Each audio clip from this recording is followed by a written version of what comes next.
Hello, my friends. Jerry Rosa here in the Rosa String Works Workshop. Looks like they're already starting to scroll up the screen, so I'm assuming we're live, and I'm hoping you can hear me.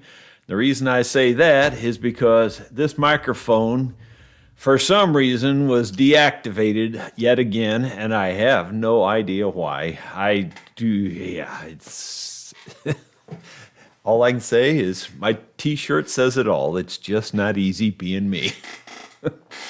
Well, it's Veterans Day, and the very first order of business is to say thank you to all of our current veterans and all of those who have served in the past, and a special heartfelt thank you to all of those families who are missing their loved ones that gave all. War is a disgrace on the human race, and that's just all there is to it.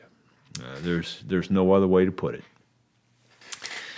Well, in other news, the weather is changing here. It's getting very cold. Just since I came down this morning, I got in the shop at 6 this morning, and it was relatively short-sleeve weather. It's not now, just 2 hours later. You go outside now and you would get a major chill in a short sleeve. I would say the temperature's already down in the 30s. It's crazy. And it's kind of raining out there. And as soon as I'm done with the shop talk here, I'm going to have to sharpen up a whole bunch of chains for my chainsaws and go out there and cut wood. And I'm hoping the weather will accommodate that. You don't want to cut wood when it's warm here, trust me. That's a lot of work. It's really, you'll work up a sweat on the coldest day cutting wood. In other news, we've passed the 82,000 subscriber mark. My goodness, thank you, and welcome to all the new subscribers. I appreciate you being here. Looks like we're scrolling up pretty fast. We've already got 99 viewers. My gosh, that's a new record, I think, for this quick. That's awesome. So thank you to all of you out there. I see Newfoundland, Toronto, Nottingham, Atlanta, North Carolina, Buckhorn, Ontario, Southwest Missouri, pretty much everywhere. St. Louis, Missouri. Awesome. Thank you all for joining me. I really do appreciate it.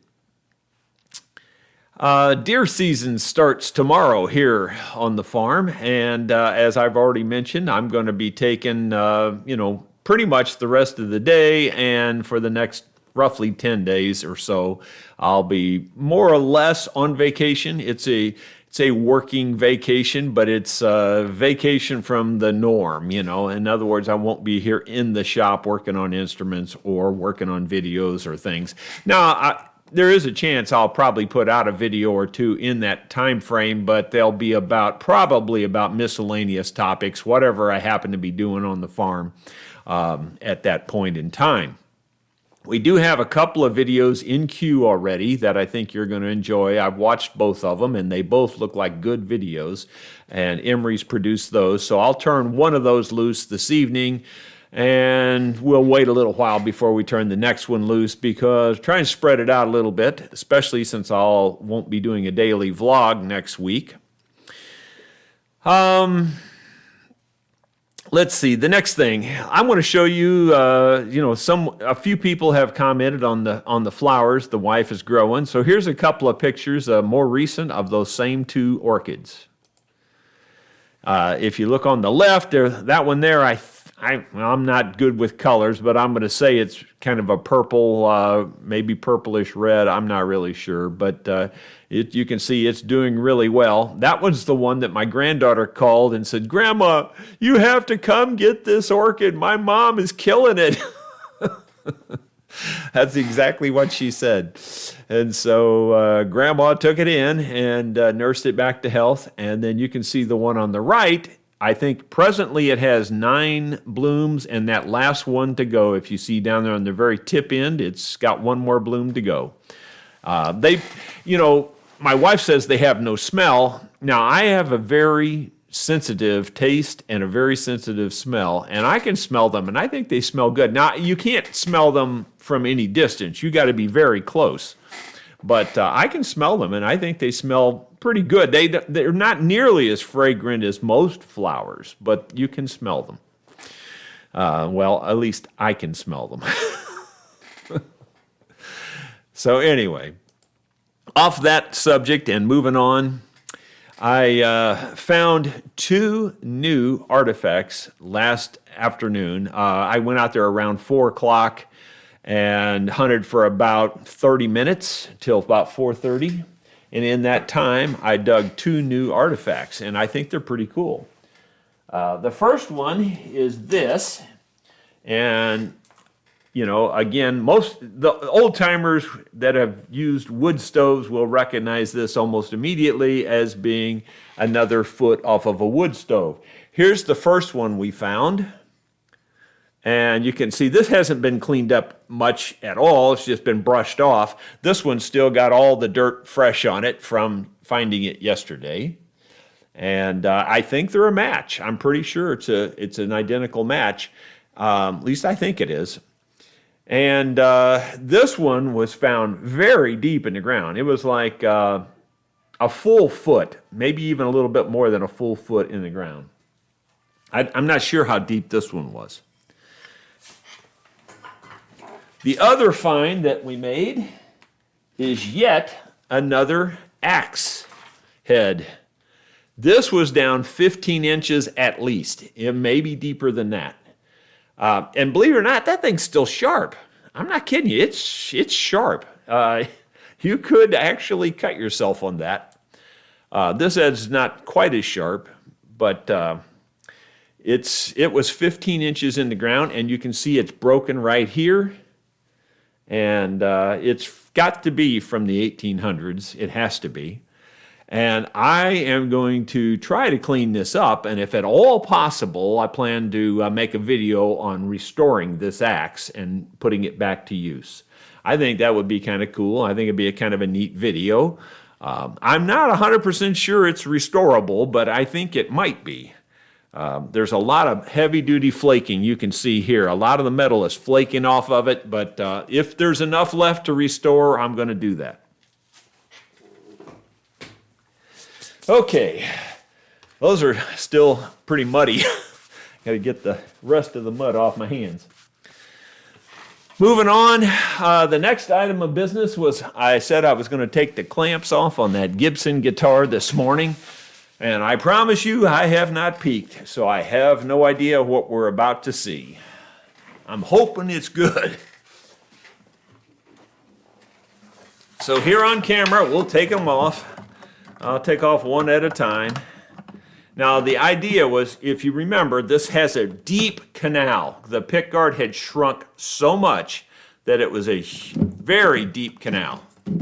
And I showed it on the vlog, I think, yesterday, how deep it is. Or maybe it was the day before, I can't remember. And it was very, very deep. A full 1/8 of an inch at least, in a very, very narrow area. A full 1/8 of an inch, maybe more than that. Okay, so hopefully I can get this one off without creating any damage here on camera. And then we move this off the way. Wow, not too bad. Not too shabby. They're still under bow there. They're still under bow, but it ain't nothing like it was. I don't know if you can. Yeah, that's nothing compared to where we were. I mean, like, that's a 1/16 of an inch under bow compared to a full 1/8 inch, if not more. So that's pretty good. I'll take that result. So we'll move on from there. So I guess the 3 braces are holding. I let it set over 2 nights. I didn't want to take the clamps off too soon on that because it was under some heavy stress. And I'm hoping that while we're talking here on camera, we don't hear it go pop. I'm hoping it'll hold. I think it will. All right, we're going to move right on into the questions from off of yesterday's video. So there's a number of questions. I got 1, 2, 3, 4, 5, 6, 7. It looks like 7 questions or comments. They're not necessarily all questions. Ray wants more information on my fret leveling file. We've covered this a number of times, but I'll show it again. This is the one I made. It's just a 6-inch mill bastard file. That's what you look up when you're trying to find this. If you're searching in Amazon, it's a 6-inch mill bastard file. I'm thinking I'm going to go ahead and put a link to that and put it on the products I use page for just the file. The problem is this one, and you won't be able to see this probably. This one's made in the USA. Probably have that upside down to the camera, actually. It's really this way. I don't know if it'll... Try to get my face out of there and let you see it. But anyway, it is made in the USA. It says Nicholson, USA. Here's another Nicholson file. This one, the stamp is not nearly as deep. You can barely see the stamp in it. And it says made in Mexico. Bummer. I mean, I don't know that it's bad. It's probably okay. But I wish it was made in the U.S. Of course, we've sent everything out to different countries. We don't make anything here anymore. And here is a Craftsman that's made in China. It's a 6-inch mill bastard file also. The mill bastard files are typically single cut. I guess you can get them in double cut, but these are single cut files, so just know that also. The thing about making this, there's 3 or 4 important points. First of all, almost, and I say almost meaning every file you buy is got a little bit of a curve to it. I know a lot of people will argue with me on that. I've had many arguments about it, and they say they're perfectly flat. They're not curved at all. Well, I'm sorry to tell you, but they're curved. And if you look down them very, very, very, very carefully, you won't just see it just by holding it out there looking at it. You got to look really hard and careful. But there will be a slight curve to this, and it's very slight. You want to put the cupped side up, the round side down. In other words, it has the high point has to be right here. If you turned it over and made this the high point on the ends, you won't like that file much at all when you go to file frets with it. The high point has to be in the middle.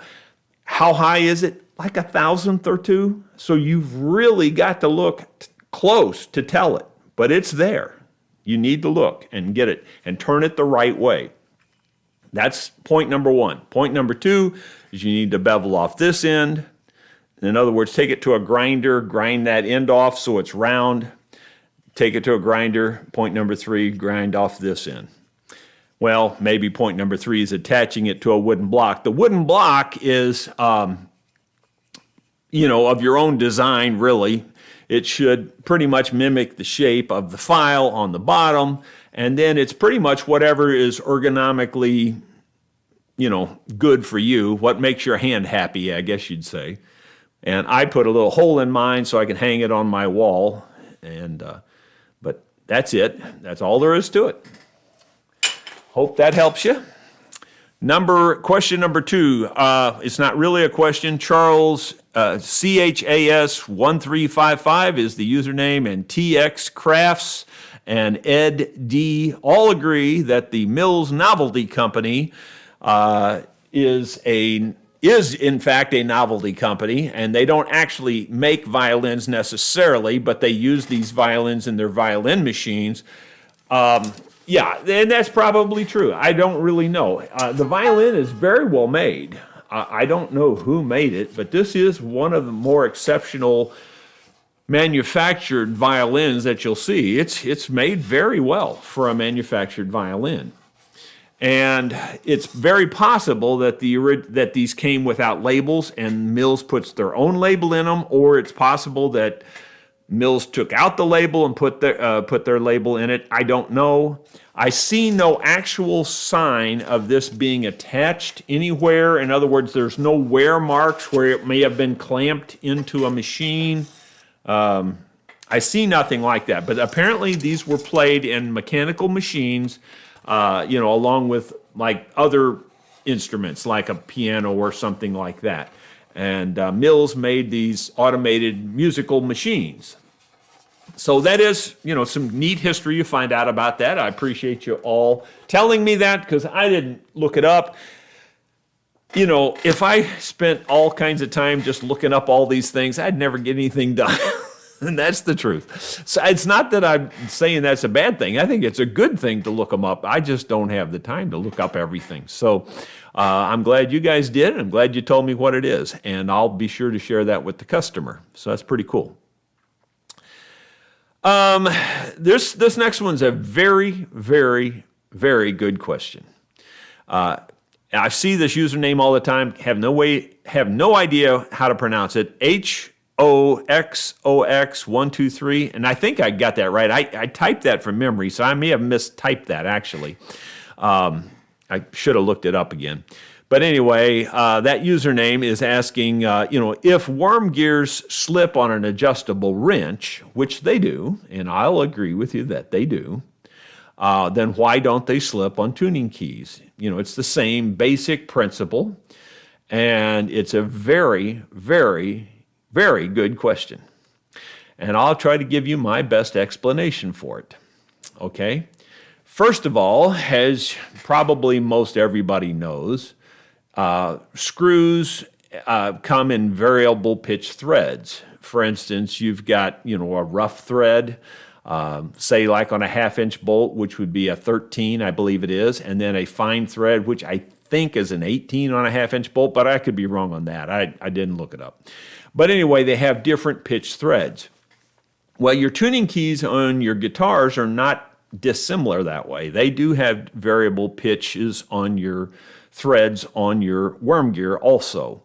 And which makes it a different turning ratio. Some of them you've got to turn 18-1, for instance, and some will turn, 12-1 or whatever. And I don't remember those exact numbers either. Don't hold my feet to the fire on these things. I'm just talking off the top of my head.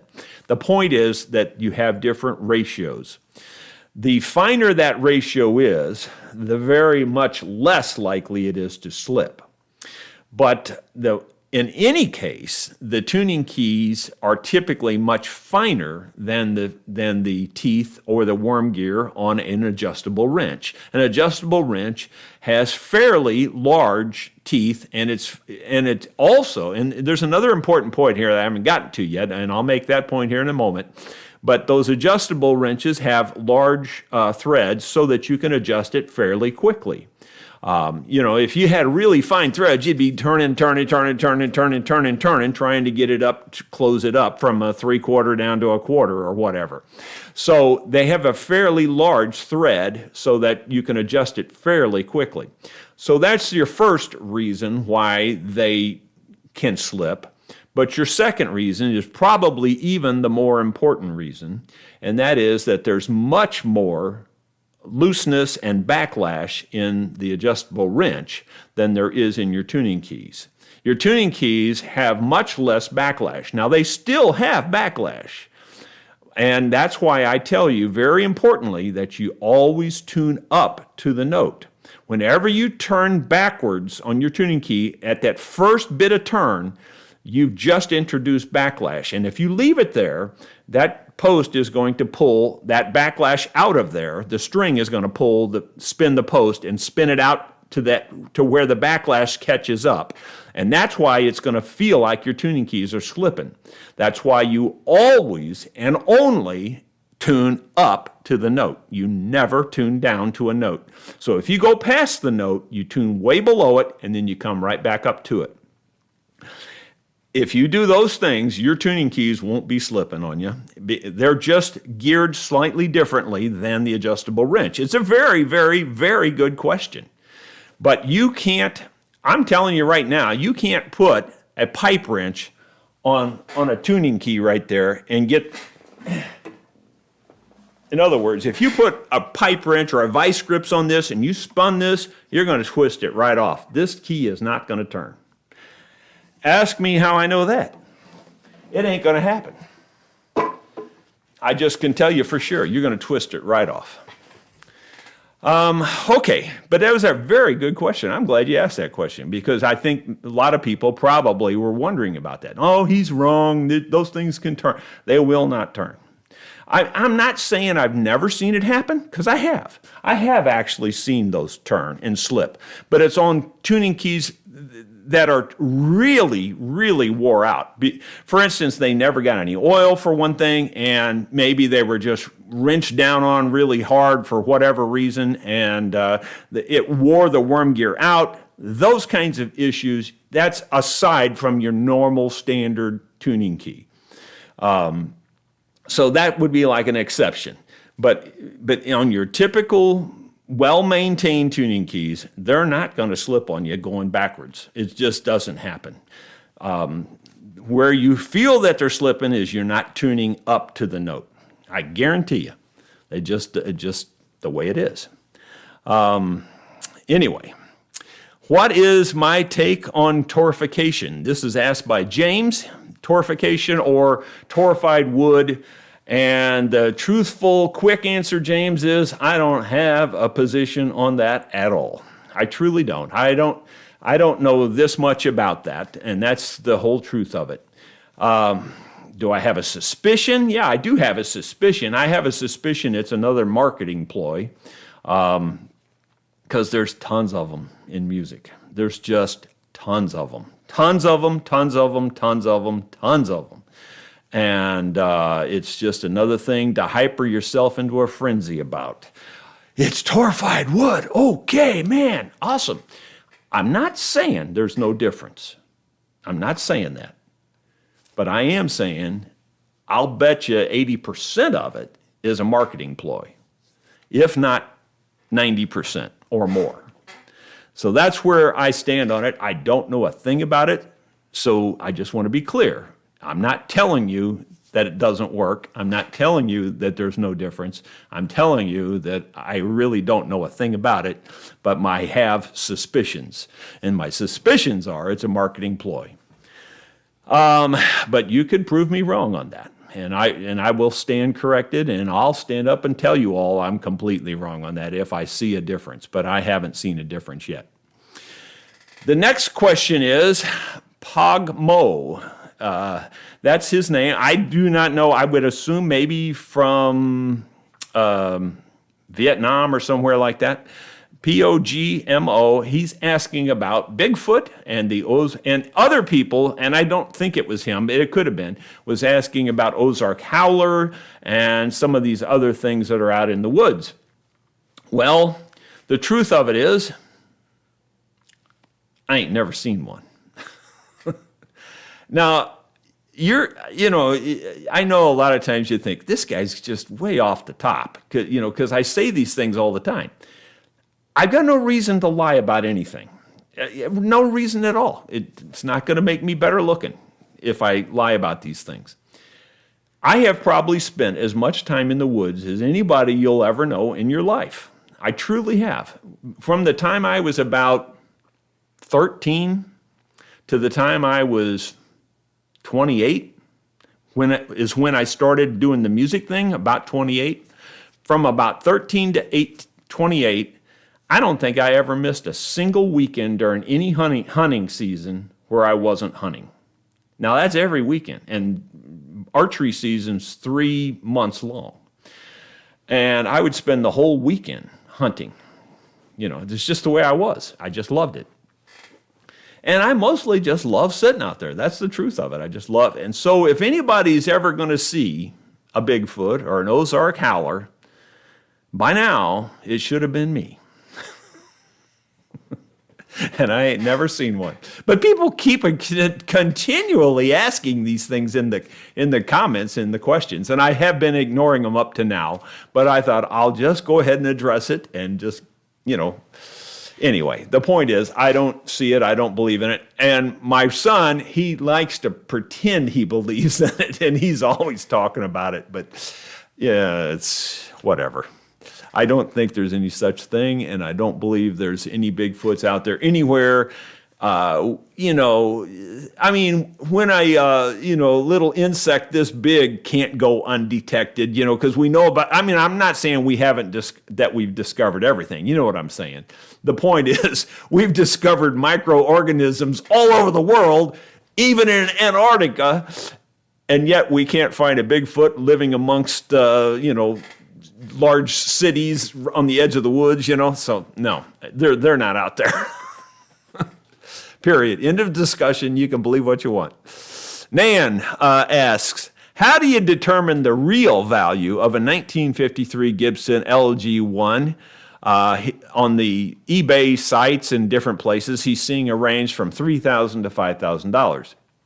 Well, Nan, the unfortunate, truthful answer is, I don't really know. I don't. I'm not going to try to blow smoke and tell you I do. I don't really know the best way.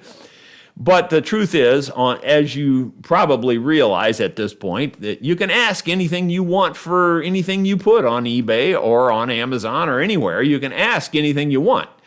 The bottom line is, will people pay it? And so how do you determine the value? The best way I could tell you to determine the value is to see what they've actually sold for. And there are some places out there where you can see what stuff has sold for.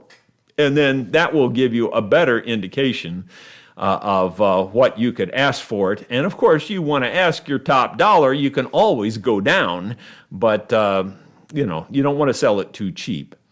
So, maybe somebody in the comments has a better idea of a better way to determine those values. But the truth is, I'm not that guy. I don't know all that stuff. Something popped up here on my screen that I got to kill because I can't see your comments. Okay, get rid of that. And then the last question from yesterday's videos that I have written down here, Thomas asks, does the world's finest mandolin ever built by a human sound as good as your Uncle Don's Lloyd Loar? Well, I have to explain that I've got a very biased answer. I mean, obviously I have a biased answer. The truth is, I think every one of my mandolins that I've built since I took Don's Lloyd Loar apart back in the 90s, I think all of the mandolins I have built since then on his pattern sound very, very, very similar. In fact, I think almost all my mandolins sound very close together. I mean, if the same guy's playing them, I think you'd be really, really hard pressed to tell which mandolin is being played at which time. So I can't really say, does it sound as good as my uncle's Lloyd Loar? First of all, it's not 100 years old, which makes a difference. I mean, Stradivari violins are 300 years old. It makes a difference. So I can't say that they sound that good, but here's what I can tell you for a black and white fact, where I'm not exaggerating or I'm not, trying to pat myself on the back. I'm just telling you the truth. This is what my uncle said to me. At the beginning, when I first wanted to build mandolins, he just flat told me I was an idiot. I mean, more or less, he didn't say I was an idiot, but he more or less said that in the way he put it. He says, son, I've played every mandolin, handmade mandolin in the country. He says, I've played all of them. People come up to me all the time. Here, play this one, try this one. And I try them, and there ain't nothing out there but a Gibson Lloyd Loar. That's what, you got to keep in mind, this is back in the early 80s. I think things have changed a lot. There's a lot of good builders out there now. Not so much back in the early 80s, you know what I'm saying? I mean, there were a few, and they were around, but you just, you had to kind of seek them out. Nowadays, they're kind of crawling out of the woodwork. But anyway, so that was his take, and he wasn't one to mix words. He didn't compliment anybody on anything. He was just like Bill Monroe, exactly, and just blunt as heck. And that's just the way he was. But before he died, he did, and this was many years after I'd been building, now you understand. He died in the early 2000s, roughly around 2001. I don't know exactly when it was. But now keep in mind, I've been building for 20 years at this point, or almost 20 years. And he told me, he says, son, I got to tell you something. He says, I just want you to know this. He says, if I didn't have this Lloyd Lower mandolin, I'd be playing one of yours. That's what he said. So there you go. Now, granted, he was my uncle, so there you got to take that into account. But on the other hand, he wasn't one to give you a compliment if you didn't deserve it. So there you go. So I'll just leave it at that. Now, that's the last question, comment that we had from yesterday. So we've got time now to go into your questions and comments. We got about 30 minutes. Hopefully we can find them. We've got 158 viewers. So we grew really fast right at the first couple of minutes, but we're slowly inching up now. I hope more people will join. And thank you for all of you that are here this morning. I really do appreciate it. You don't know how much I appreciate this and how much I really do look forward to doing these live broadcasts with you. I think it's really fun to get the interaction.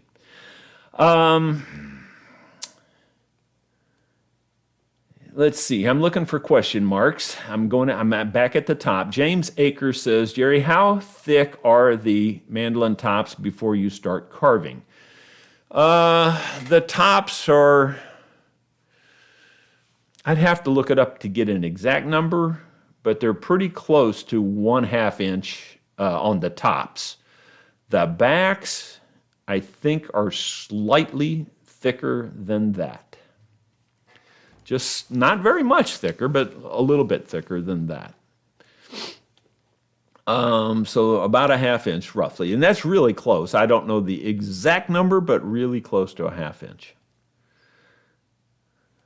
Because I rely on my written records. I don't try to commit all that stuff to memory, but I know it's real close to 1/2 inch. You'd be good with 1/2 inch if that's where you started, I'm sure. Let's see, the next question, if I see one here, I'm scrolling down. I hope I don't pass up somebody.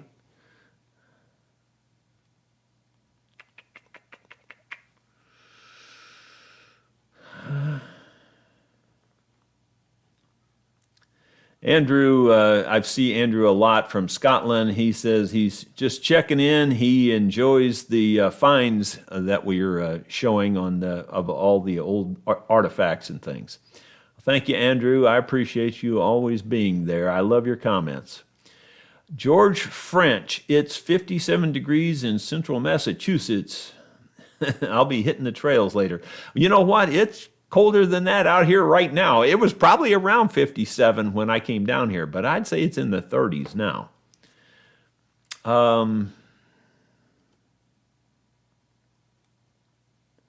Andrew says for me to enjoy my break, my little vacation that I guess I'm going to take here on the farm. Scott Roberts, Jerry, I also am into metal detecting. I dug down 5 feet one time before I realized I was getting a reading off of my steel-toed boots.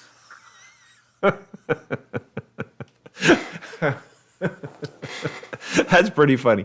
Yeah, I understand that kind of thing. That's why when I go out, I wear like my tennis shoes or something like that. You try to wear anything that doesn't have metal on it, especially down in that general area, because you can get some weird readings. And like if I'm taking a shovel with me, I drag the shovel behind me. I have the metal detector out in front, so that it doesn't screw up the readings. Yeah, you can really get some funny false readings. But once you really learn your detector, you can almost tell almost instantly whether it's worth digging or roughly what you're going to find. I mean, you don't know exactly by any stretch, but you have some idea what you're digging before you start digging once you really understand your detector. But you're always surprised too. Don't get me wrong. Don't hear me say you can know exactly, because you never can know exactly. Ava Smith, do you still make antler chin rests? Well, still, I don't recall ever making one. No, I don't make antler chin rests. Am I misunderstanding something? I don't make antler chin rests that I'm aware of. Maybe I'm missing a point or something there. Danny Brown says, keep up the great work, Jerry. Now, I don't think that's my cousin, Danny Brown. I don't think so. If it is, put that in the comments, please. Because I do have a cousin named Danny Brown who was Don Brown's youngest son. And Danny was a great bass player, by the way, and he went on to play other music. I don't think he really ever played bluegrass much on his own. I think he played other things. And there's another, and then he had a son named Danny also, Danny Jr. So it could even be Danny Jr. So if it is, please put it in the comments.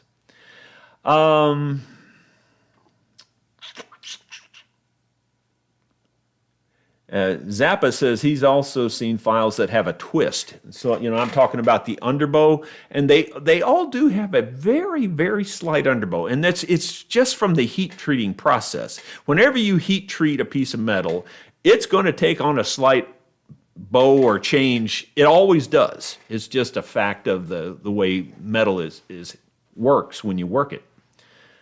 So, yeah, I don't know about the twist. It makes sense.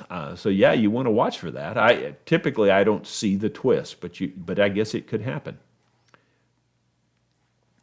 Zappa says, if the violin was made in the 30s, I guess it is, it was made by P.C. Polson. Okay.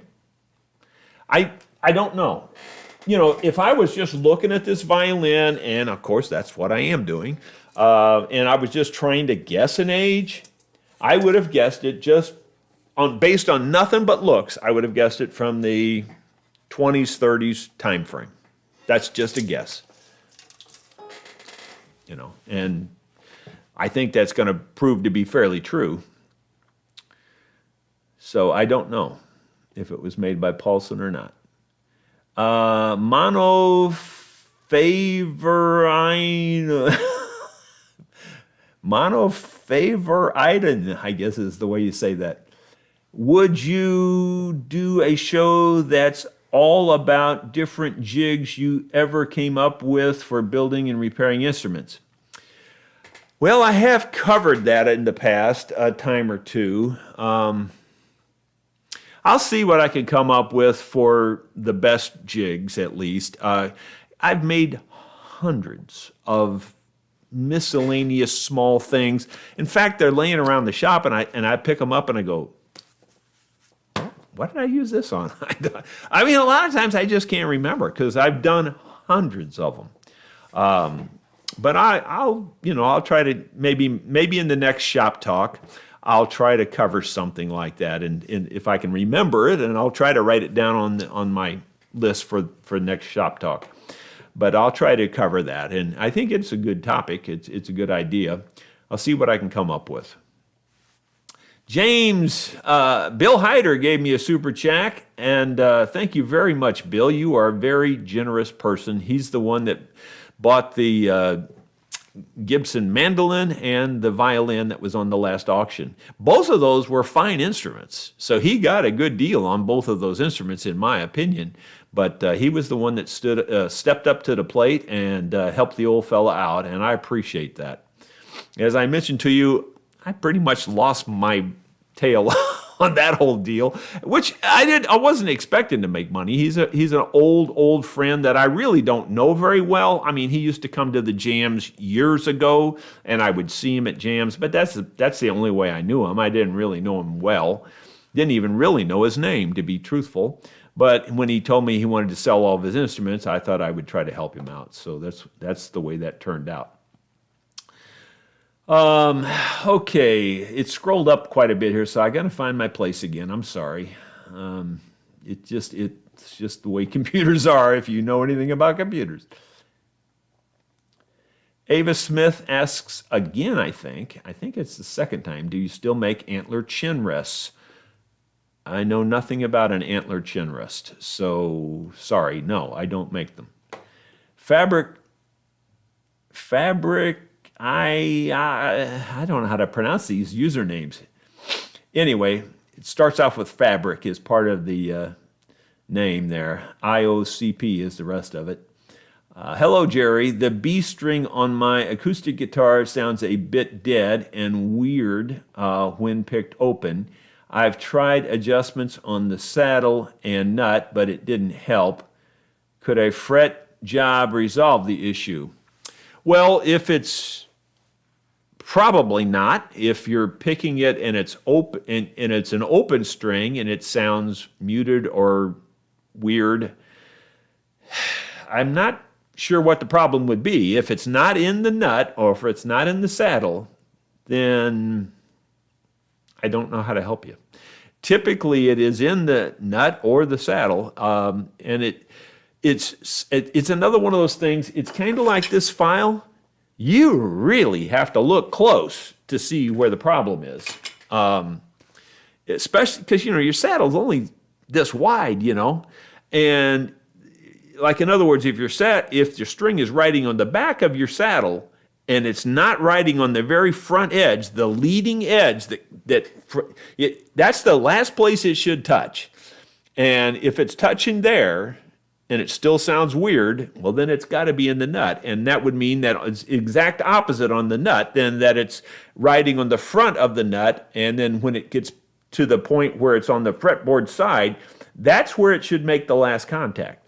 And if you got the last contact on both of those places there and it still sounds weird, then I'd say you have a weird sounding B string, and there's probably nothing you're going to do about it. Now, if it's when you're noting it, you're getting weird sounds, well, then it very likely could be a fret issue. But if it's open and it's weird, you just got a weird B string. That's the best I can tell you, as long as you've done those other two things as good as you can do them. Sorry, but that's just the black and white of it, as I know it anyway. Maybe somebody else has some take on it that I'm not thinking about. Gary Young, when you take an instrument over the buffing wheel, do you put any product on the buffing wheel first? I thought you were going to ask the obvious question. Do you take precautions to keep from dropping it? Because that's your problem. When you go to a buffing wheel, I am not kidding you. If you don't know how to hold that thing and how to touch your buffing wheel with it, you're going to send that sucker across the room and or straight down to the floor. Trust me, it's when you use a buffing wheel, you need to be careful. You really do. So I just want to put that word out there first. Yes, I do use compounds, and I just use the StewMac compounds. They have a fine and a coarse and a fine, and I pretty much only use the coarse, I think. I pretty much don't even use the fine. I find it too hard to get the sheen out of it. The coarser product, let me double check that. Let me just go over there real quick. Just watch this for a second.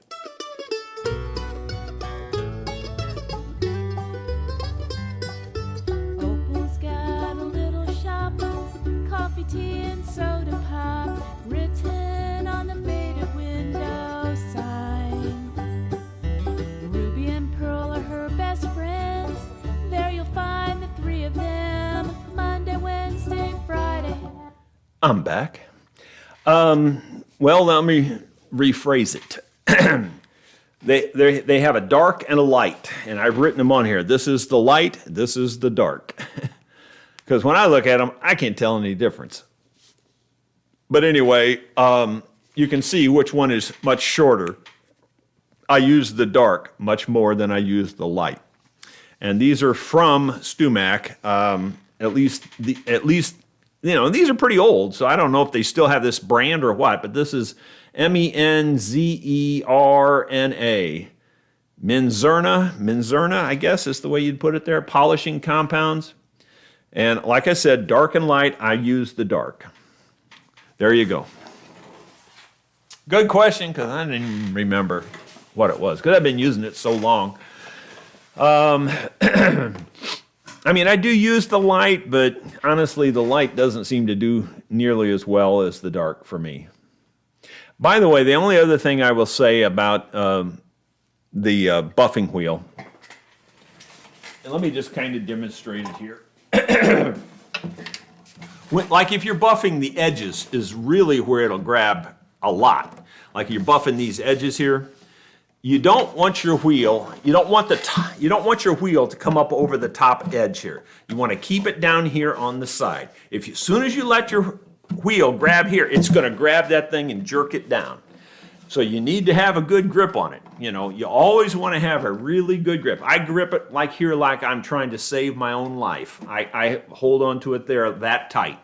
I mean, I really do have a good grip on it. I don't like have a loose, just relaxed grip. I'm holding that sucker. And, you know, and then you put it on the wheel like so, and, you know, you try to keep the wheel down here on the edges. Don't let it get up on the top because it's going to grab it like that. Same way when you're buffing anything out on your pick guard, or I mean on your around the top, you know, like if you let it grab the corner of this, you know, it could grab it and rip this thing off or jerk it out of your hand or, you know, get caught in there. I mean, there's lots of problems. So you want to be cautious on all of that kind of buffing and really pay attention. I'm not saying you should be afraid to try it. It's not that difficult. You just got to use good common sense and do the common sense thing. And pay attention, you know, and do the big easy areas until you get used to it. And, you know, you build up your confidence, for one thing. The other thing is that you can, although I don't seem to ever have this problem, you can burn a finish if your buffing wheel's turning really, really fast. Now I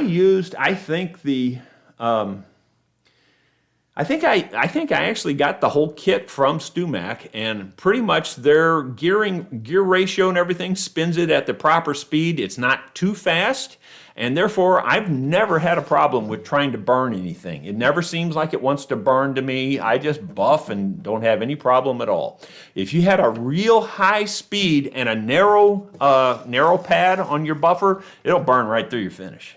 So you don't want high speed, and you want a wider pad, and I don't think you'll have any trouble. But get a death grip on that sucker. I mean, seriously, do not go up there nonchalant thinking it's going to just be simple. Do not do that. You will pay the piper when you do that. Okay. Went off on that rant enough there, so hopefully that was a good enough answer for you, Gary. More than you asked for. As I said, Bill Hyder gave me a super chat. Somebody else gave me one. James Freestad gave me a super chat also. Thanks for your opinion on the torfication. Have a good sit in your treehouse. Thank you, James. I really appreciate it.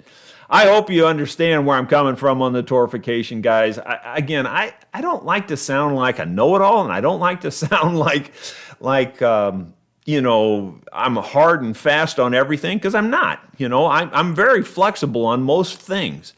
But I also do know for sure there's a ton of marketing hype out there, just a flippin' ton of it.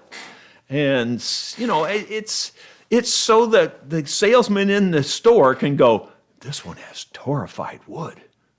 And then you go, oh, wow, torrified wood. Man, I need that one. You know, I don't know if it's any better or not. The truth is, I don't know about that. I do know about a lot of things, like the two-way truss rod. Throw that in the trash. You don't need the two-way truss rod. Okay, let's see. Moving down here, I see another question from Jim Page. Last week, I asked you about snakes. This week, what do you consider the smartest bird? I think it would be a blue jay, but that's just me. Well, Jim, I actually do have an opinion, and I actually do have some experience. I couldn't think of the word. I do actually have experience with this topic, believe it or not. I used to have, I raised hawks for one thing. I had sparrow hawks, and they were pretty smart. Not like crazy smart, but reasonably smart and trainable. I don't know too much about blue jays as far as their smartness goes, although I know they're not stupid. They're pretty sharp birds. But I'll tell you, for my money, the smart bird is a crow. Yeah, they're definitely smart birds. Now, we've had a number of crows, pet crows, as I was growing up as a child, because I grew up on a horse farm, always lived the country lifestyle. So if you're wondering why I would have these things, this is why. It's just the way it was. My dad had a landscaping business, and oftentimes he would cut down a tree and there'd be a nest of baby squirrels, or there'd be a baby crow or something, and he'd bring it home, and then we would have that. And we had a number of crows, and let me tell you, the little suckers are smart.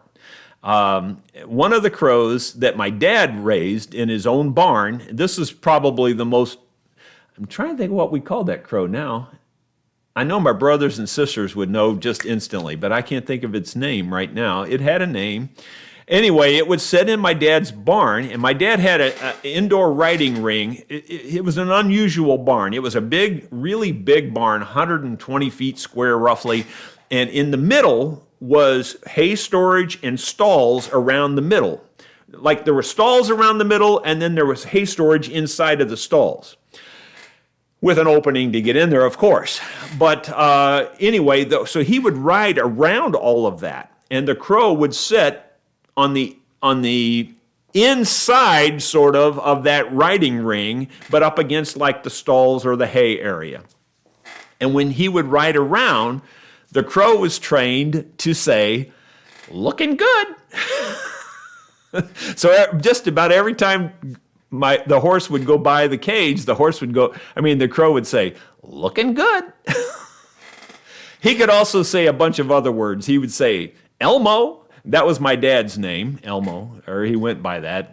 His actual name was Arthur Elmo Rosa, but he always went by Elmo.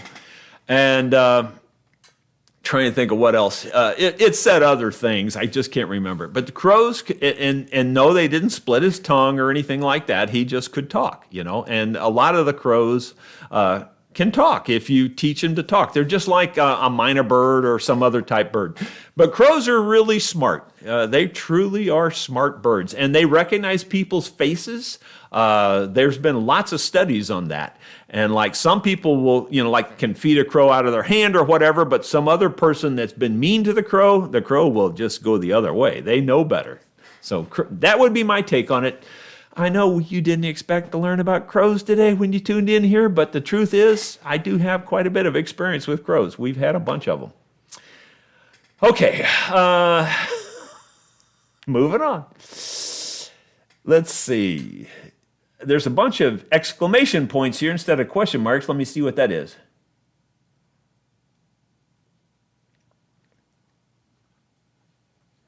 So it's Gotta Fly Lee says his concern would be about the torrefied wood is what will they sound like in 20 or 25 years. And the truth is, I don't know that either, but I really don't know anything about that subject.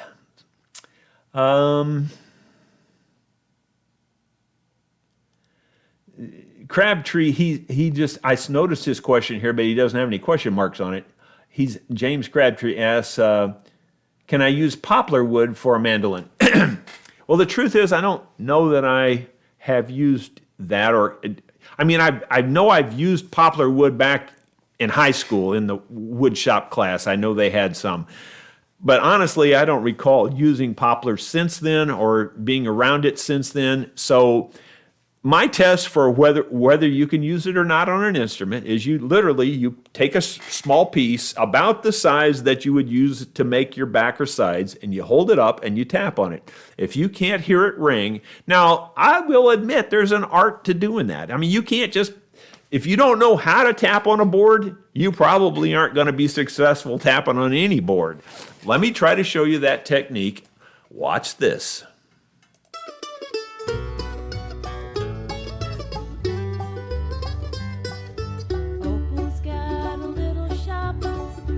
Tea and soda pop written on the faded window sign. Ruby and Pearl are her best friends. I'm back. Okay, this is a piece of Paduke. Now, if I hold it like this, sounds like a board. Doesn't sound like anything to me. There's nothing there. It's just thump, thump, thump, thump. It sounds kind of like you're knocking on a door, nothing. Okay, but if I hold it like this, now listen to it now.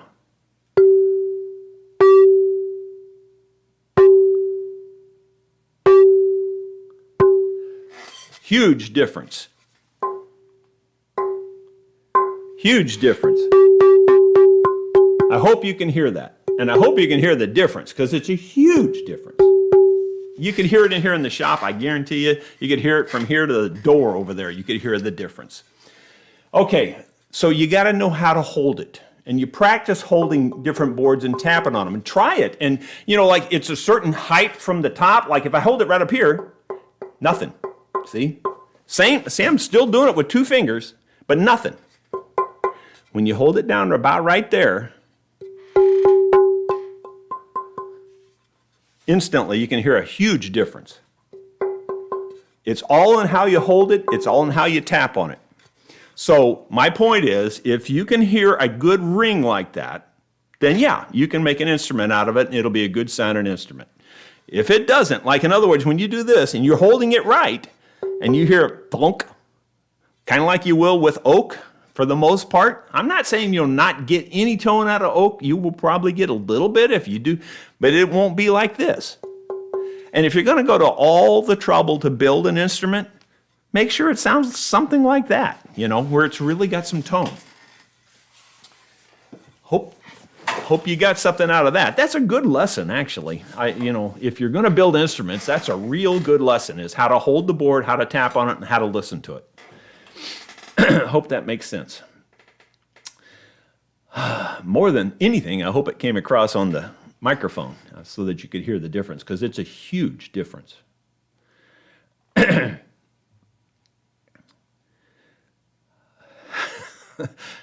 Rick Ward, are you just being funny or what? Because he's saying, what's my opinion on torrefied instrument wood?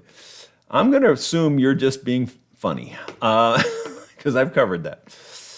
If you missed it, I'm sorry. I'm not making fun of you, but we just had a long discussion on that, in case you just tuned in. James Crabtree, I got that one already. Sorry, it's Larry. I see a Z in his name, and I put Larry and the Z together and said lazy. Sorry about that, Larry. Larry asks, first, thanks for the shop talk. It made me brave enough to upgrade my acoustic guitar saddle, and I was impressed with the quality and great volume of the bone saddle. Yeah, very good. Well, I'm glad to hear it, Larry. I'm glad it helped you. And Larry has another question, is I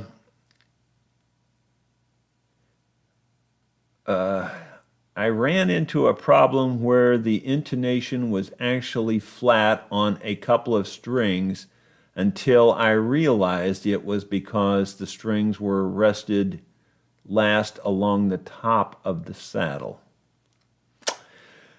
Well, I don't know if I know what you mean by that one. That one's a little bit ambiguous to me. But, you know, I just say it again. I'm not saying that you should change this, first of all. If you don't have a problem, don't fix it.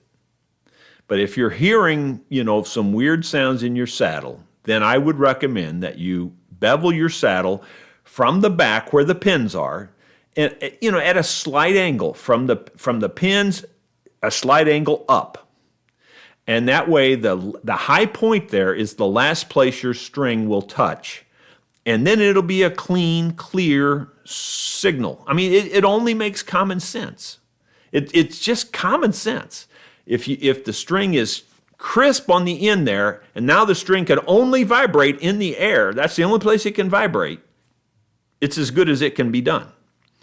If, on the other hand, you've got one of those slightly domed saddles, and it's hitting kind of in the middle, but maybe it's been wore a little bit there, and now it's not really even domed anymore, it's just kind of flat, and now it's it's in the middle, but it's that's the last place it's touching is in the middle. But now, because it's wore, now the front here the string's actually touching that front of the saddle too. But it's not tight on there; it's just touching it, and that's where you get the fuzz, that weird sound, that deadening sound. So, anyway, I'm just telling you, to me, that's not a sort of kind of, I think I know stuff. That's a black and white, I can guarantee you 100,000%. That one there, you can take that one to the bank.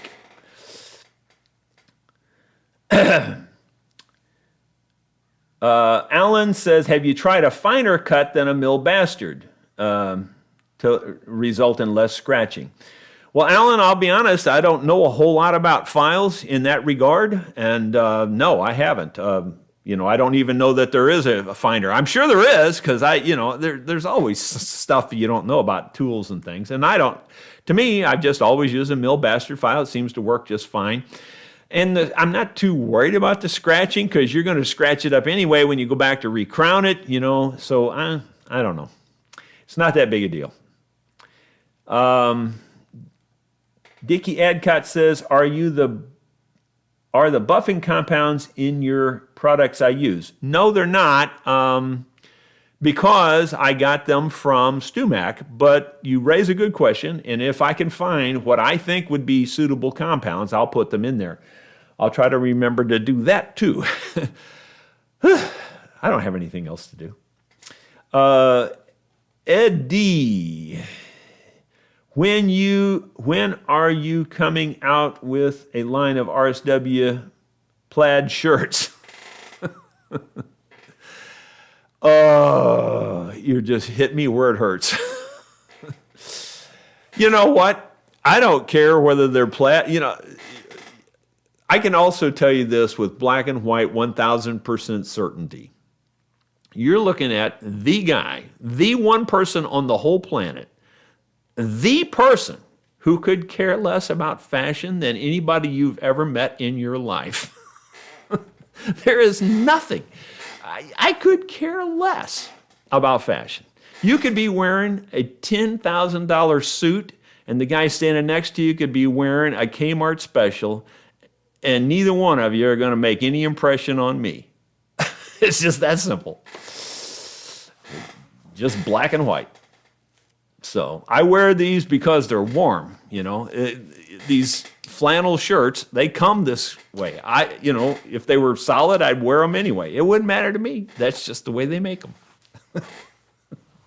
I wear them because they're warm, and it's cold around here, especially when you're out in the shop most of the time. Okay, moving on. Let's see. Zappa. Crows have been studied and have been observed making and using tools. Definitely, for sure. Yeah, crows are really smart. I agree the crow is the smartest of the common birds. Yeah, I think so too. Like parrots and things probably are smarter, but crows are dang smart birds.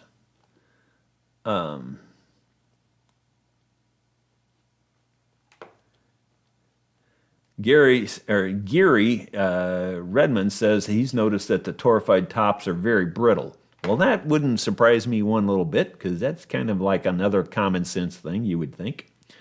Have I seen any more hog tracks? Stephen is asking. Not too much lately.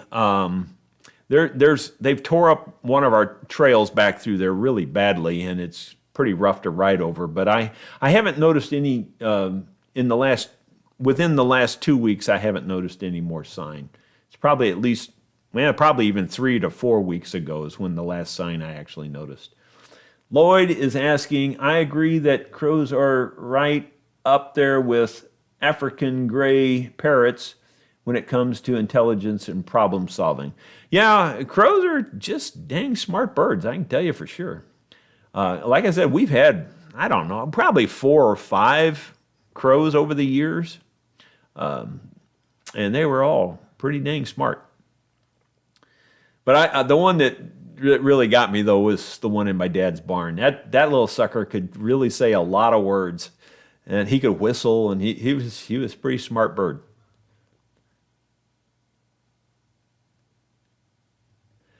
Robert Dietz is asking my opinion on zero frets and compensated nuts. Well, I have one on those. Zero frets work. They do what they're supposed to do, but I'm not a fan. It's probably just the tradition in me more than it is anything else, and I just don't really care for zero frets. they're by far the easiest way to set up a guitar. There's no easier way than a 0 fret. So from that standpoint, they do what they say they're going to do, and they work really well, and they're very easy to use. So from that standpoint, if it's your first rodeo, you might want to go with a 0 fret. It'd be an easy way to set up your guitar. But from my perspective, I'm not a fan of 0 frets. I just like the traditional way to do it, and that's why I do it the way I do it. In terms of the compensated nut, I am absolutely 1,000% opposed to it. 1,000%. You will not find any way to explain a compensated nut that is going to make any sense to me at all. Anytime you compensate the nut, you are actually compromising. You're not fixing the problem, you're compromising. You are splitting the difference between the problem and the fix. You're not fixing it, you're splitting the difference. You can believe what you want. I got no reason to lie about it. It's a black and white fact to me. You're not doing anything but splitting the difference. Feel free to compensate your nut as much as you want to.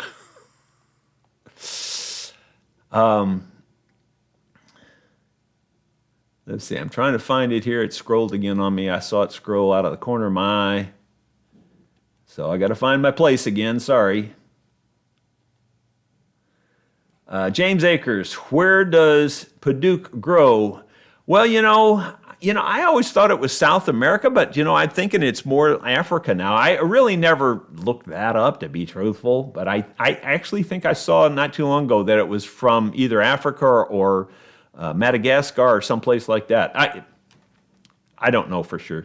You can Google those kinds of things and find it really quick, but the truth is I don't know, honestly. I just assumed it probably came from South America all this time. I don't know why I thought that, just probably because of the rainforest and there's so much stuff growing there. Jim Page. Okay, no, that's not a question. He's just commenting about the crows. Okay, Pete says, yeah, the tapping did ring like a bell. So there you go. Well, that's good to hear because it should. I mean, it does ring. And that's the way you should hear the wood when you tap on it. So if you're going to go to all the trouble to build an instrument, why not pick out a piece of wood that's going to ring before you build it? That only makes common sense to me. John is asking, what is torrefied wood? Well, to be truthful, John, somebody else probably should answer this because I don't know the whole process, but basically it's wood that's been baked. I mean, in a nutshell, that's what it is. It's wood that's been brought up to a certain temperature and more or less baked. That's the best answer I got because I never looked it up. I never really cared much about it.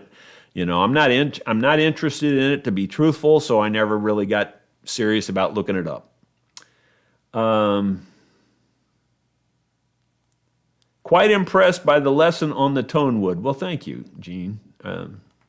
And maybe that's John because it looks like a French name. So I don't know how to pronounce that. So Jean in the U.S. is generally pronounced Gene, but maybe it's John in this case. David Rivel. Are you considering to come with your band to one of the music weeks in Israel and to visit the Holy Land? Well, David, I probably am not planning on any big trips like that, but I appreciate your mentioning it. I don't rule anything out, but the odds, I'm kind of just a stay-at-home kind of guy. I think it's great to see things. We went to Italy and, toured around through there and, it was wonderful. I loved it. Absolutely loved it to death. But I'm not a big traveler. It doesn't excite me all that much about going places like that. It's really cool to see it. Don't get me wrong. I loved it. I loved every minute of it. It was wonderful. But it's just not that big of a thing to make me want to go do it more, and especially under the current, everything is so complicated and so much red tape anymore. If you could just, like back when I was flying for Southwestern Bell, and I flew a lot. I mean, it was mostly just the 5-state area, but I did fly across the country too, but mostly the 5-state area, and I would fly all the time. And back then, now this is in the early 80s, I guess, or mid 80s. You want to change your flight, just walk over to the next counter and say, hey, I got this ticket, can I change? And they say, sure. And you just get on a different flight. It was no big deal. I loved traveling like that, where things were simple. It's not simple anymore. And I really am the last guy on the earth that likes any kind of hassle. I really hate hassles. I just hate them. Elderly Iron, my buddy, Jeff Bradshaw. Matthew Wells, I prefer an early snark. Don't like the newer units myself. Probably talking about tuners. Yeah, a lot of the tuners are, I don't mean to get off on a big side tangent here, but I used to sell a lot of accessories. I don't sell them that much anymore. I still can, but I just don't because it's just kind of a hassle. You can buy them, and mainly because you can buy them so cheap online these days that there's really no money to be made on them. So I just quit messing with them. But at the time when I was selling them, I did compare a bunch of tuners, and I mean a bunch of them, probably 6 or 8 of them, maybe more than that. And honestly, I couldn't tell that much difference from one to the next. I mean, I would put them on my bench, and I would write down everything and just. Seriously telling you, they were almost all identical. Now, having said that, some of them respond much faster. Some of them, are quicker to get to the center, that kind of thing. So there's some difference in response times and things, and I like the fast responding ones. So there's some difference there. But as far as the actual note, they were pretty much all just dead center. So anyway. I've been enjoying Jeff's, I'll just say that, I've been enjoying Jeff's series on his Biscayne. I guess, is that how you say that? I don't know. It's that early 60s Chevrolet. I've been watching all those episodes and really enjoying that. So Jeff, you're doing a good job there, man. I tell you what, you had me on the edge of my seat on that carburetor though. But you pulled it off. You really did. Robert Dietz, do you buy your tone woods already seasoned or let it set a while in the shop?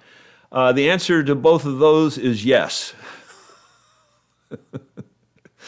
I do buy them already seasoned, and yes, I do let them sit in my shop also. And I like to let them acclimate in the shop. But so yeah, the answer is yes to both of those. Really, it truly is.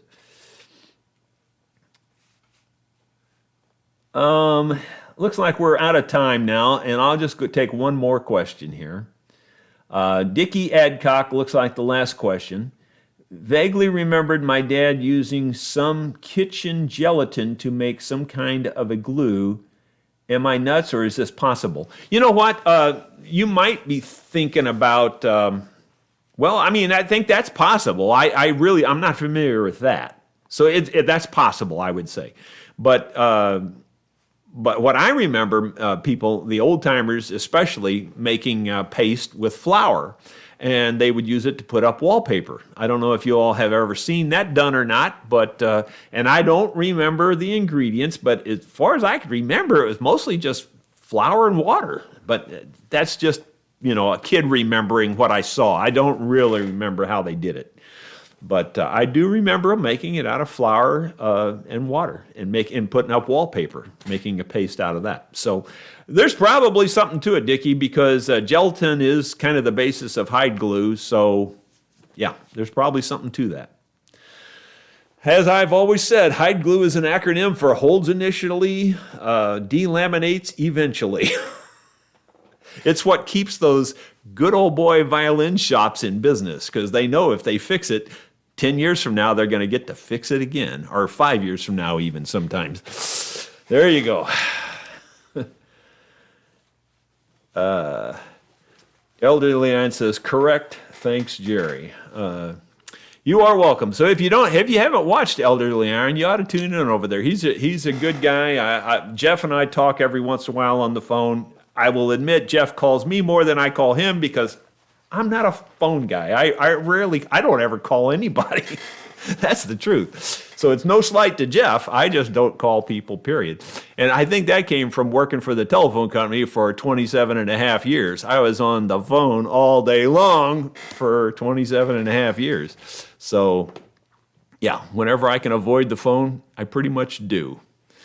So thank you all for tuning in today. Pete Chandler. I thought that was Patty Chandler for a second, who is the Morrow sister, one of the Morrow sisters that I've been featuring lately.